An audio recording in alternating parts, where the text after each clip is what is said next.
sejam bem-vindos a mais um HFC Cast. E hoje, em março, nós comemoramos o Dia Mundial do Rim. Por isso, hoje estamos recebendo novamente aqui nos nossos estúdios a doutora Patrícia Leite, nefrologista do HFC Saúde. Seja bem-vinda mais uma vez, doutora. Muito obrigada pela oportunidade de estar aqui com vocês.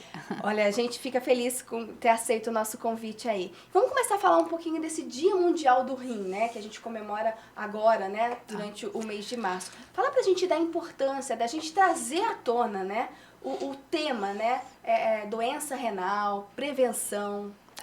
É importante a gente entender que assim, o Dia Mundial do Rim ele foi criado em 2006, então desde 2006 a Sociedade Mundial ela vem trazendo isso para que a gente faça uma reflexão, para que a gente olhe para a doença renal crônica. É importante que a gente veja, né, que a gente dê importância e dê atenção para uma doença que ela é insidiosa, ela é silenciosa e que se não vista, se não cuidada, ela pode evoluir para insuficiência renal, que isso a longo prazo traz riscos para aumenta a mortalidade, aumenta evolução para a hemodiálise. Então, assim, a gente tem que entender que a gente precisa olhar o problema aqui atrás, né? Então, no início do...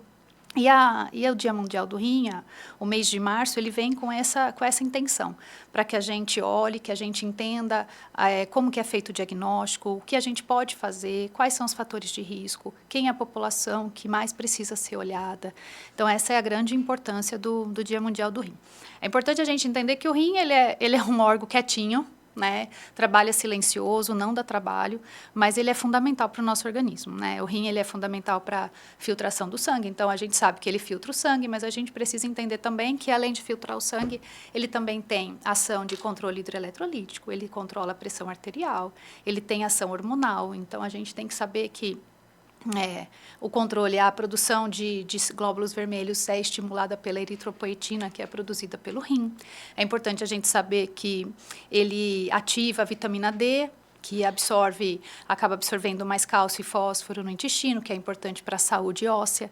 Ele produz a renina, que é o importante para controle de pressão. Então, a gente tem aí outros fatores associados ao rim que acabam passando desapercebido. Mas é um órgão fundamental para o nosso organismo. É quietinho, mas trabalha, né, doutora? Trabalha bem. É trabalhador braçal.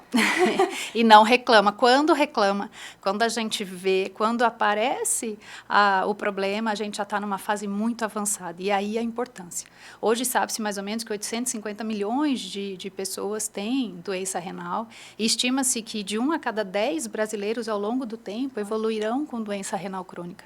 Então, é uma doença que precisa ser vista, né? Precisa ser olhada. E aí, quando a gente fala que precisa ser olhada, por onde a gente começa? E aí a gente vem com os exames básicos, né? Então, assim, é importante hoje, assim, eu acho que é importante a gente falar sobre creatinina. Creatinina, né? Então, para eu olhar a função renal, eu preciso do quê? Eu preciso de uma creatinina e preciso de um exame de urina. O exame de creatinina é o que exatamente? O exame de creatinina, ele serve para quê? O exame de creatinina ele serve para a gente avaliar a função do rim. Então, ele avalia a taxa de filtração glomerular. O que é a creatinina? A gente precisa entender isso, aí eu gosto de falar, porque eu acho que é importante a gente poder saber aquilo que a gente está vendo.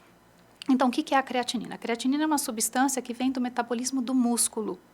Então, o músculo produz a creatinina, né? Pela quebra da creatina, depois a gente fala um pouquinho sobre isso, e aí a gente elimina, ela é filtrada pelo rim e eliminada pela urina. Acontece que e isso numa velocidade constante, então, ou seja, se eu tenho um valor de creatinina no sangue normal ou baixo, significa que a saúde dos meus rins está ok. Se eu tenho uma creatinina alterada, uma creatinina elevada no sangue, isso significa que a saúde dos meus rins não está boa. E aí não está filtrando. Esse filtro. Sim. E aí eu preciso olhar com mais cuidado. Então, ela é um marcador muito importante da função renal. Então, assim, a maioria das pessoas não sabe o que é creatinina. Né? Já teve um trabalho de um nefrologista que ele foi ver o quanto da população, né? Ele fez um levantamento do quanto que a população sabia do que era doença renal e do que era creatinina. Então, 17% soube explicar o que era doença renal crônica e só 5% soube falar o que era creatinina. Então, assim, a gente entende que, assim, por exemplo, a gente sabe o que é glicemia. Então, todo mundo fala assim, para que você dosa a glicemia? Para ver o açúcar no sangue. Então, você já relaciona com diabetes. O colesterol. O Colesterol é a gordura no sangue. Então, eu já sei que, o que altera? Isso aí tem a ver com as minhas artérias entupidas. Então, mas ninguém relaciona a creatinina com função renal. Então, isso é importante. Hoje é importante a gente falar sobre a creatinina, porque é um exame de fácil acesso. É um exame que você pode fazer, ele é barato. Ele tem no SUS, ele tem em qualquer lugar e você já consegue ir triando. É um exame de sangue. É um exame de sangue, tá? É um exame fácil de fazer, tranquilo. Sempre junto com uma urina. Porque a urina é importante para quê? Para a gente ver se tem perda de proteína, porque quando eu tiver perda de proteína na urina, isso vai mostrar para mim que eu já tenho uma alteração de função renal. Então, essas coisas são importantes a gente ir avaliando e olhando, né? Agora, num check-up rotineiro anual, eu já consigo fazer a creatinina, o exame de Sim. creatinina? O médico geralmente já pede isso? Ou eu, como paciente, né, orientado, devo falar, eu preciso saber como é que está a minha creatinina? Teoricamente, o incentivo da campanha do Dia Mundial do Rim é a gente fazer com que os médicos de atendimento primário e que o próprio paciente ele cobre a realização do exame. Isso que é importante. Mas isso é um exame assim, e isso é importante a gente entender que assim, todo mundo pode fazer, pode. Mas a gente tem que priorizar os grupos de risco. Então, a gente entende que assim, quais são os principais fatores de risco para desenvolvimento de doença renal? Diabetes, hipertensão, obesidade e pacientes com história familiar de doença renal crônica. Tá? Esse grupo maior é o grupo onde, feito o diagnóstico, você já tem que ter uma dosagem de exame, já tem que avaliar a função renal. Outras doenças, doença autoimune, pessoas com baixo peso ao nascer, doenças hereditárias, né? Ou trabalhadores que ficam muito tempo no sol, que mexem com agrotóxico, também são fatores de riscos menores, que é importante que a gente avalie função renal. Lúpus, né, pacientes com doença autoimune, pacientes com nefrolitíase, com cálculo, é importante que a gente sempre esteja vendo como um todo. Mas hipertenso, diabético, obeso e pessoas com doença na família de doença renal, eles são importantes a gente fazer a dosagem da creatinina. Então, é importante que a gente, né, como paciente, também tenha consciência desses grupos de risco. Mas a pessoa que não está nesse grupo de risco, é importante, pelo menos uma vez por ano, fazer o exame de creatinina? Sim, eu acho que é importante. A gente sempre está fazendo uma triagem, né? Sempre está dosando. Como eu falei, a gente dosa o colesterol, a gente dosa a glicemia e a gente também tem que dosar a creatinina. É o check-up, né? É o check-up geral. Então, inserir a creatinina nesse check-up. Inserir a creatinina, sim. Muitos médicos já inseriram, né? Sim, na hora de fazer esse check-up. Ele já é um exame de rotina, mas, na verdade, a gente acaba dando ênfase maior, porque quanto mais precoce a gente faz o diagnóstico de doença renal, melhora a sobrevida, melhora o bloqueio, a gente consegue bloquear a evolução. A gente tem que entender que doença renal, ela é progressiva, né? Ela não regride. Uma vez feito o diagnóstico ali, num estágio, a gente tenta manter para evitar a progressão, mas a gente não consegue voltar ao que era antes. Então, isso que é fundamental. Tornar esses rins saudáveis de novo, não tem como. Não. Assim, regredir. Quando a gente fala de doença renal crônica, não. A gente pode falar de situações onde você teve um episódio agudo, uma insuficiência renal aguda, causada por um certo motivo, ou uma infecção.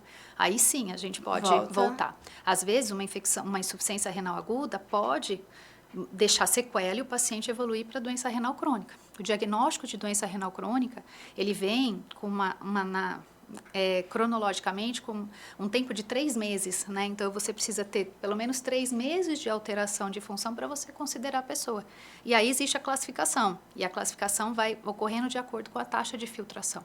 Então, só para a gente entender, assim, uma doença renal crônica classe 1, a pessoa tem uma taxa de filtração acima de 90, é uma taxa de filtração ótima, alta, mas ela já tem alguma alteraçãozinha morfológica, alguma coisa que possa estar levando. Agora, quando a gente fala da classe 5, que já é um clearance menor que 15, esse paciente já é o paciente que está em diálise. Então, o paciente que entra em diálise é aquele paciente que já está em classe funcional com 15, uma taxa de filtração abaixo de 15. Então, esse é o paciente que vai para a hemodiálise. Essas outras classes, né, do 90 até o 15, é onde a gente tenta trabalhar para que a pessoa não evolua, não progrida para a doença renal. E o paciente que vai para a diálise, só um transplante, doutora? Aí sim.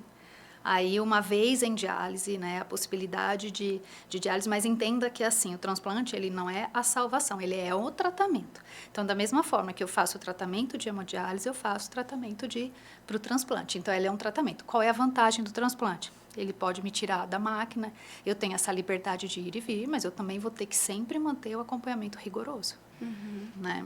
Então, não significa que vai terminar o tratamento continua. Sempre, sempre. Agora, como a doutora disse, os nossos rins são silenciosos, né? Eles são Sim. quietinhos, mas trabalham muito. Justamente por esse silêncio, muitas vezes a gente não percebe que alguma coisa não está bem. Daí a importância da creatinina, de fazer o exame para saber, né, como é que estão os nossos rins. Mas eu gostaria que a doutora falasse um pouco dessa evolução para a gente entender, né? Pode ser uma infecção, se não tratada pode virar isso, para a gente poder entender essa evolução até chegar na crônica, né? Na doença renal crônica. Na verdade, assim, a doença renal crônica ela é multifatorial. Então, assim, você tem vários fatores de risco ao longo da vida que acabam evoluindo com a diminuição da função renal.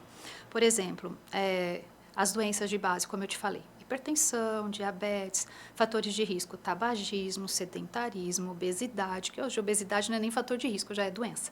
Né? Então, obesidade. Outras doenças, elas podem, ao longo do tempo, ir evoluindo. O próprio envelhecer ao longo do tempo, a gente leva a perda de função renal, tá? Isso não é uma coisa que acontece de um ano para o outro. Isso é anos, né? Então, a grande dificuldade é essa, porque o tratamento, as interferências que a gente pode fazer nisso, elas estão diretamente relacionadas à mudança de hábito de vida. Então, aí a gente entra num ponto delicado, né? Porque como é que eu vou... O mais difícil hoje é eu te convencer de que você precisa mudar agora para evitar um problema que pode vir a acontecer daqui 10, 15 anos. Então, essa é a nossa maior dificuldade. É eu te convencer de que você já precisa fazer exercício, que você tem que comer bem, que você tem que controlar o seu dia a dia para que você não evolua. Então, isso que é o mais difícil no nosso papel, é o convencimento, porque hoje a gente é imediatista. E a gente está bem, né? Eu estou bem, eu preciso trabalhar, eu preciso correr atrás dos meus filhos, eu tenho meu emprego. Que pode acontecer. Eu vou pensar lá na frente, eu estou pensando só no hoje. E aí é aí que faz a diferença. E aí é aquela mudança que, assim, que eu posso me matar de falar. Eu vou falar, faça isso, não adianta. Né? Você tem que ter a consciência do risco. E quando a gente passa a ter, muitas vezes a gente vai ter a consciência do risco quando o problema já está instalado lá na frente. E aí que eu tenho a dificuldade de conseguir fazer a mudança. Porque eu já perdi muito tempo, eu já perdi função. Né? Então, isso que é o fundamental hoje. Hoje a gente não tem que pensar em tratar a doença, a gente tem que pensar em prevenir a doença. Né? Então, a gente tem tanta coisa. Hoje eu falo assim, hoje a gente se preocupa em tomar tanto suplemento, a gente toma tanta vitamina, mas a gente não para olhar o básico, que é uma alimentação mais saudável, uma alimentação pobre em sal, a gente ingerir uma grande quantidade de água. A água é fundamental, então a gente tem que entender que fala assim, eu bebo água, então eu não vou ter problema no rim. Né? Não, eu preciso beber água, né? Mas isso, se eu não tiver as outras coisas, se eu não tiver os outros fatores em ordem, eu também posso evoluir, né? Porque assim, não são só fatores, existem doenças que são específicas do rim, né? Doenças císticas, as glomerulopatias, são todas as doenças que também levam a alteração de função renal. Então, é tudo junto. Mas assim, hoje, se você falar para mim assim, o que precisa? A gente precisa avaliar, fazer prevenção. Eu preciso olhar para aquilo que eu consumo, aquilo que eu faço, né? Atividade física é fundamental. E isso, a atividade física, eu não estou falando só para jovem, né? Eu estou falando para jovem e estou falando principalmente para idoso. O maior público de insuficiência renal hoje, né, de doença renal crônica, o principal público ali, o que mais sofre com isso é o idoso. Né? Teoricamente, depois dos 60, 65 anos, é naquela fase onde ele acha que ele vai começar a aproveitar a vida e aí aparecem as complicações. Né? Então, a gente tem que olhar um pouquinho para a gente. Né? Então, todo mundo tem que ter aquele sentimento de que, olha, se eu não cuidar a partir de agora, quem sabe eu não vá ter um envelhecer saudável, né? Então a gente tem que pensar muito nisso. Para não deixar a coisa ficar ruim, né? Sim. E não ter essa reversão, como dissemos logo no início. A doutora até falou de suplementos, né? Que a gente tem tomado muitos suplementos, a gente, né? Tem várias modinhas que a gente tem visto por aí. E quando a gente fala, né, do exame de creatinina, né? Que é o exame de sangue, pra gente ver. Muitos confundem com a creatina, né? Isso. Que é um suplemento que muitos tomam por conta, né, do exercício, da atividade física. Explica pra gente, doutora, o que uma coisa tem a ver com a outra, se tem a ver, né, uma coisa com a outra. A creatina, então vamos explicar o que é a creatina. Isso. A creatina, ela é uma substância formada por aminoácidos, são 3 aminoácidos, e que eles são derivados da proteína que a gente, antes de suplementar, a gente produz creatina. Não só o atleta produz creatina. Todos os seres, eles produzem creatina. A creatina vem da proteína que a gente consome. Então, ela é produzida pelo fígado, pelos rins e ela é armazenada no músculo. Qual é o papel da creatina? Por que a creatina hoje é tão importante? Porque a creatina melhora desempenho muscular. Por quê? Porque a creatina, ela tem um papel no músculo de fazer a contração muscular. Então, toda vez que eu tenho contração muscular, para eu poder fazer a contração muscular, eu preciso de energia. E a energia para isso no músculo vem da quebra da creatina. Quando eu quebro a creatina, eu transformo ela em creatinina, entendeu? Então, a quebra da creatina é o que me dá energia. A creatina, ela é importante? Sim, ela é ótima, os estudos mostram. Ela aumenta desempenho, ela aumenta a força, ela é importante para a atividade muscular. Mas também não adianta eu tomar creatina e ficar sentado na frente da TV, porque eu não vou conseguir melhorar o meu desempenho. Então, ela tem que estar relacionada à atividade física. E quando eu falo atividade física, eu falo tanto musculação quanto a parte aeróbica. Musculação é importante, né? A gente precisa... Antes a gente focava principalmente em atividade cardio, né? Mas a musculação, ela é fundamental. Eu preciso convencer idoso a fazer musculação, porque eu preciso que ele mantenha a capacidade dele de independência, né? Ele não pode perder massa muscular. E conforme a gente envelhece, a gente perde massa muscular. E aí fica mais difícil da gente desenvolver atividades básicas, como levantar, como caminhar, como sentar, né? Então, o idoso, ele precisa. E conforme a gente envelhece, a gente vai perdendo massa, a gente fica mais sarcopênico. Então, é importante. A suplementação, ela é importante, mas ela precisa ser feita com cautela. Então, e esse acompanhamento, né, de um profissional também é extremamente importante para saber qual tipo de suplemento, né, sim, doutora? Sempre. Porque isso também, se de repente eu estiver exagerando na suplementação, ou até em medicamentos que muitas vezes as pessoas acabam tomando sem um acompanhamento médico, isso pode trazer consequência para os nossos rins, né? Sim, também. Sempre. Tudo que é demais, tudo que é exagerado, ele vai ter que ser filtrado. E tudo que acaba estimulando a mais, a gente acaba tendo uma sobrecarga renal. Por exemplo, o principal produto é a proteína, né? Então, a gente hoje também, além da creatina, a gente tem a suplementação com whey, né? Então, isso é outra coisa que sempre é questionada, é falada. O whey é uma suplementação de proteína. Então, teoricamente, quando que eu uso whey? Eu uso whey quando eu não consigo consumir a quantidade de proteína que foi programada para mim. Né? Então, eu passei com o nutricionista, ele avaliou, a ideia é que eu consuma tanto, mas olha, eu tenho um consumo baixo, eu suplemento com whey. Né? Agora, eu comer excesso de proteína, mas isso, só um parênteses, tá? Quando eu acabo me referindo a isso, eu acabo falando sempre no paciente que já tem alteração de função, tá? Porque assim, quando eu acabo consumindo a quantidade exagerada de proteína mais o whey, eu tô consumindo mais proteína. E isso gera uma sobrecarga renal, gera uma hiperfiltração renal e com o tempo acaba gerando alteração de função. A longo prazo, isso eu vou perdendo um pouco mais de função renal. Então, é importante que toda a suplementação que a gente faça com orientação. Eu preciso da orientação do nutricionista avaliando e olhando a suplementação.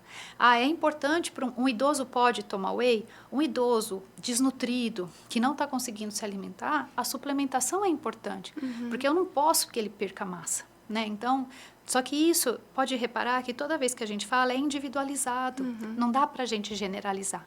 Então, não dá para eu vir aqui e passar uma fórmula de bolo, porque tudo tem que ser visto, né? Eu tenho pacientes meus que consomem whey, eu tenho pacientes que consomem creatina, mas com cuidado, com orientação e supervisão, controle de função. Então, tudo isso... São casos individualizados, sempre, não tem jeito, sempre né? individualizado, não tem receita de bolo, não é porque o vizinho faz, não é porque o amigo faz, que vai ser bom para mim também.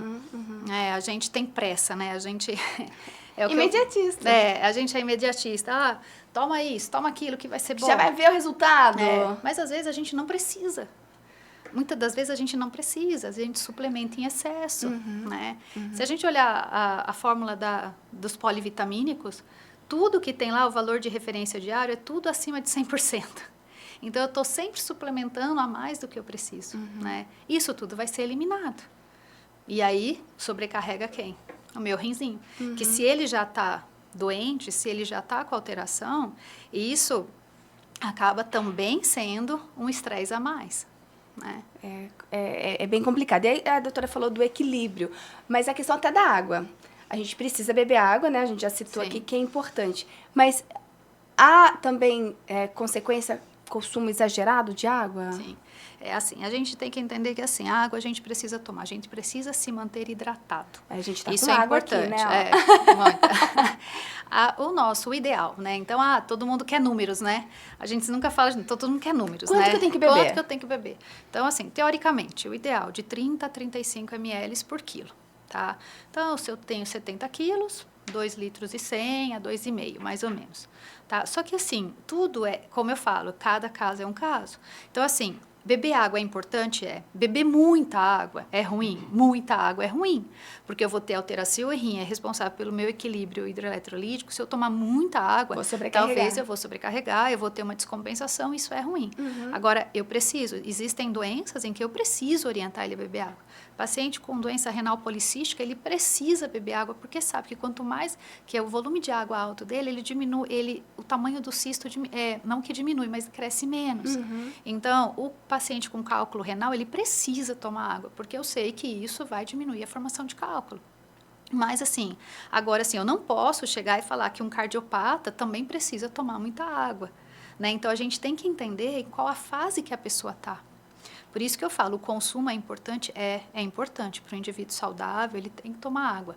1,5 litro, 2 litros de água, ele tem que se manter hidratado, tá? Agora, o fato de eu me manter hidratado, isso já me protege de ter doença renal? Eu não posso dizer isso, mas o fato de você não se manter hidratado, isso pode trazer alteração de função, né? Uma desidratação grave altera a função. Então, é isso. Então, a gente tem que tomar muito cuidado com hidratação em idoso também. Então, cuidado, hidratação demais. Às vezes, ele chega super inchado, hiperidratado. Não, mas ele está tomando água. Mas, às vezes, não é aquilo que ele precisa naquele momento. Então, a gente sempre precisa ter a supervisão. Cuidado, porque idoso tem menos sede. Então, a gente tem que oferecer mais água, né? Mas se ele está muito inchado, a gente já não tem que oferecer tanta água. Então, a gente tem que ir tendo aquele que é o bom senso e sempre orientado. Por isso que eu falo assim, hidratação parece que é super simples, né? Mas a gente tem que ir olhando cada caso. Fico até repetitivo, mas não tem para onde correr, né? E a gente falando aqui, né, das pessoas que fazem a hemodiálise, né, a gente até estava conversando, vocês acabam que criam também uma relação aqui, né? Sim. Porque muitas vezes é para a vida toda, né, a hemodiálise. A hemodiálise, ela entra no correr da doença renal crônica, é o último estágio. Então, assim, só vou fazer um parênteses antes de falar da diálise, nem todo mundo que tem doença renal crônica vai evoluir para a hemodiálise. Isso é importante a gente entender. Mas, assim, se a gente não cuidar, o risco da gente evoluir a longo prazo é grande. Porque às vezes o diagnóstico demora para ser acontecer. Feito. Então, assim, muitas vezes, se eu deixar ter sintoma para ter diagnóstico, meu rim já não está trabalhando. Como eu disse que ele é um órgão silencioso, trabalhador braçal, ele só vai dar sinal quando ele não tiver mais condição de trabalhar. E aí, muitos pacientes chegam para mim na emergência já em insuficiência renal, necessitando de tratamento dialítico. Tratamento dialítico, ele é importante, ele é fundamental, ele traz, mas ele não é fácil, né? Você se manter em diálise é um tratamento que ele é exaustivo, né? 3 vezes por semana. Então, a gente tem a hemodiálise, a diálise peritoneal, né? A diálise peritoneal a gente faz em casa. E a hemodiálise a gente faz no hospital, no serviço de hemodiálise. A hemodiálise, ela é 3 vezes por semana, com duração de 3 a 4 horas. Então, você acaba ficando preso ali, dependente, né? Você fica dependente daquela situação. Aquilo, é como se fosse, eu sempre falo, né? Como se eu fosse abastecer meu carro, né? Então, é meu posto de gasolina, onde eu vou, eu faço o tratamento e eu toco a minha vida. Mas a gente tem que entender que isso é cansativo, isso não é fácil, isso sobrecarrega o organismo também. Questão social também. Eles saem exaustos, isso acaba mudando a dinâmica como um todo, Da tanto família. social, né, do indivíduo, da família. Então, é importante que a gente não pense nessa fase, que a gente faça de tudo para que a gente não chegue nela, né? E a doutora falou que tem a diálise em casa. Existe também, além da diálise, na hemodiálise que a gente faz pelo sangue, a gente tem a diálise peritoneal, em que a gente tem um catéter na barriga, no abdômen, né, onde a gente faz a troca como uma solução. A gente tem o peritônio, que é uma camada que protege o nosso abdômen, super vascularizada, e por lá a gente consegue fazer a infusão, né? A gente infunde o líquido na cavidade abdominal e aí faz a drenagem. Isso a gente pode fazer em casa, é um tratamento tão efetivo quanto a hemodiálise, né, em termos de eficiência, mas aí depende principalmente do paciente, porque quem acaba realizando o tratamento é ele. Na hemodiálise, o paciente vem para o serviço, ele recebe hemodiálise aqui. Os cuidados são iguais em termos de alimentação, de medicação, mas é outra opção. É uma opção boa também, tão boa quanto a hemodiálise. E que, a depender do paciente, isso dá um pouco mais de liberdade, porque ele consegue executar o tratamento à noite em casa, né? Então, existem as máquinas, as cicladoras, onde a gente vai conseguindo fazer as trocas.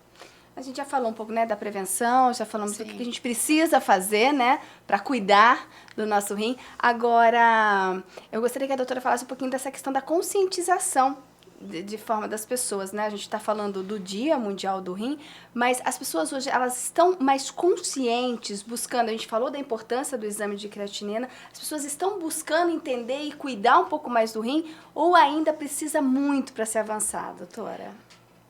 Olha, eu acho que... Até pelos pacientes que chegam, né? Como chegam, com o diagnóstico que chegam. Eu acho que, assim, hoje se fala mais de tudo, né?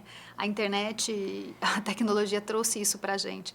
Hoje a gente tem mais acesso à informação. Eu acredito que, assim, o que às vezes a gente precisa é fazer a triagem lá no atendimento primário, né? Pacientes diagnosticados, hipertensos, diabéticos, a gente precisa já da avaliação do atendimento primário, do cuidado primário, para que a gente consiga evitar essa progressão de doença. Então, eu falo assim, a gente precisa saber que existe a doença renal, mas eu preciso saber que ela é decorrente de outros fatores. Então, principalmente, se eu sou diabético, eu preciso ter a consciência de que, assim, diabético também é uma patologia difícil. É difícil o controle glicêmico, também muitas vezes não sente, também hoje ele só vai comer um docinho hoje, amanhã ele não vai comer. Então, assim, a gente precisa ter a consciência de que é todo dia a dia, né? Todo dia a dia da gente cuidar da gente olhar para o nosso organismo e tentar ir procurando uma forma de melhorar. A gente está tão preocupado hoje em olhar para o nosso... Eu falo assim, se a gente olhar o número de academias que abriram, né? Então, assim, a gente tá um olhar diferenciado. Eu acho que hoje o ser humano, ele tá olhando um pouco mais para a saúde, né? Lógico que ele está preocupado com a estética, né? Principalmente. Mas, assim, eu acho que ele está tentando olhar um pouquinho mais. Mas para a questão da doença renal, eu preciso que olhe um pouquinho mais. Porque a gente tem que olhar lá dentro, né? Não só aquilo, porque não é imediato, né? E isso é que eu acho que é o mais difícil, é eu te convencer de que não é imediato, né? Você vai buscar uma melhoria lá na frente. E começa de agora, e comer saudável, comer bem, a gente buscar uma alimentação equilibrada, isso vai fazer bem, não é pra gente só lá na frente, hoje também faz bem. Fazer atividade física também, porque se você consegue tirar uma horinha, o que eu preciso, né? Pelo menos o mínimo, 150 minutos por semana eu preciso ter de atividade física, então não é nenhum absurdo, né? Se eu tirar 3 vezes na semana, pelo menos uma horinha, conseguir encaixar, mas não dá tempo. Se a gente quiser, a gente consegue. Porque eu falo assim, às vezes, quanto mais atividade a gente tem, parece que mais a gente consegue desenvolver as coisas. A gente vai achando tempo. O que a gente precisa é isso. É entender que a gente tem que olhar para a gente, né? E ter o cuidado, alimentação, dormir bem. Então, tentar dormir, tentar controlar mais o estresse, né? É difícil, é fácil falar. Eu fico pensando, eu falo assim, nossa, controlar o estresse. Tudo bem, vamos tentar. mas a gente precisa achar válvulas de escape, né? Cada um tem a sua. E muitas vezes a atividade acaba sendo Às vezes válvula. a própria atividade física acaba sendo uma válvula de escape, mas a gente tem que procurar a válvula de escape, porque isso ajuda bastante. A gente ter uma longevidade, né? Sim. Com saúde, que é o mais importante aí. Eu gostaria também, doutora, que a doutora falasse um pouquinho do nosso serviço, né? Do serviço do HFC, que é o HFC Nefro. Um pouquinho do serviço, né? Um serviço extremamente tecnológico, né? Moderno e sem perder a humanização, né? Sim. Que a gente fala que são pacientes de longa data que estão lá, né? Hoje, no serviço de hemodiálise, hoje a gente atende 211 pacientes em hemodiálise, mais 30 pacientes em diálise peritoneal, com o objetivo de ampliar a diálise peritoneal também. E nós buscamos ao máximo tentar trazer um pouco de humanização para eles, né? Então, o nosso serviço hoje, a gente trabalha, o serviço está lotado, então o número de pacientes que vem chegando em hemodiálise hoje em dia está cada vez maior, né? Então, a gente tem um serviço cheio ali, a gente está sempre, aquele coração de mãe, está sempre tentando encaixar mais um, mas... E é a longa data, né? Não é assim um tratamento rápido, né? Que a pessoa, muitas vezes, ela vai ficar pro resto da vida, né? Utilizando da hemodiálise. Sim. Aqui nos fornecedores a gente tem um atendimento SUS e de convênio, então a diálise ela tem um atendimento tanto para os pacientes do Sistema Único de Saúde quanto para os pacientes de convênio, né? O serviço caminha bem, a gente vai estar sempre tentando trazer novidades, sempre tentando melhorar o atendimento dos pacientes, mas é uma luta diária, né? Eu digo que a hemodiálise é uma luta diária, não é fácil, né? A gente tem equipe multi, então é fundamental um serviço de diálise que a gente trabalhe com a equipe multi. Eu preciso da assistente social, eu preciso da psicóloga, da nutricionista, porque a orientação tem que ser constante, o cuidado tem que ser constante. Então, a gente faz um trabalho de formiguinha, né, para tentar ali acolher a necessidade de cada um. Muito bem, doutora, para a gente finalizar, eu gostaria, essa câmera do meio, né, gente, que é a da doutora, para a gente levar, né, aproveitando desse mês, aproveitando dessa conscientização, pensando em prevenção, mesmo que às vezes a gente já vai ver resultado hoje, mas pensando, né, nessa prevenção que pode me trazer coisas boas, né, boa saúde aí, lá na frente, daqui 10, 15 anos, gostaria que a doutora deixasse aqui, né, uma mensagem, né, de conscientização também para quem estiver nos acompanhando. Bom, é importante a gente deixar claro que doença renal é uma doença silenciosa, é uma doença que precisa ser vista. Então, assim, que hoje vocês tenham aprendido o que é exame de creatinina, qual é a importância do exame de creatinina, que vocês peçam para os seus médicos o exame de creatinina e que a gente tente, principalmente, entender que a prevenção é melhor do que o tratamento, né? É lógico que hoje existem tratamentos cada vez melhores, a gente sabe disso, só que prevenir é muito melhor. Então, nesse caso, lembre-se, doença renal, ela é doença progressiva, ela não recupera, então a gente precisa de diagnóstico precoce e cuidado. Alimentação saudável, atividade física, evitar cigarro, evitar álcool, excesso de peso, né? E tentar ao máximo, né, levar a vida de uma forma mais leve. Eu acho que isso faz a diferença. Toda a diferença. E lembrar de fazer o exame de creatinina. Creatinina, sempre. Que é importante. Já coloca aí no seu check-up, tá, gente? O exame de creatinina e o de urina, né? De urina, pelo amor de Deus. Que é extremamente importante. Pelo menos uma vez, para quem não tem nada, não tem uma vez por ano, pelo menos, né? No check-up que você deve fazer anualmente. Se não está fazendo, deveria estar fazendo pelo menos uma vez por ano um check-up, né, doutora? É importante. Não deixa sentir sintoma, né? Ó, a gente tem órgão aí que é silencioso. Então, às vezes, não adianta a gente ficar esperando o sintoma aparecer para a gente poder buscar ajuda. quem prevenir ainda é o melhor remédio, Sim, né, doutora? sempre, É uma sempre. frase já clichê, mas é muito verdadeira. Doutora, muito obrigada pela participação aqui com a Obrigada, eu que gente. agradeço a Já fica o oportunidade. convite sempre que quiser, que tiver novidade, puder voltar para a gente levar conscientização e orientação. Nossos estúdios aqui estão de portas abertas. Obrigada. Muito Obrigada, viu, doutora? E obrigada a você que nos acompanhou. Você pode também ver os outros episódios, tá? Do HFC Cast, no YouTube do HFC Saúde e também pode acompanhar pelo Spotify todos os episódios. Muito obrigada e até a próxima. Tchau, tchau!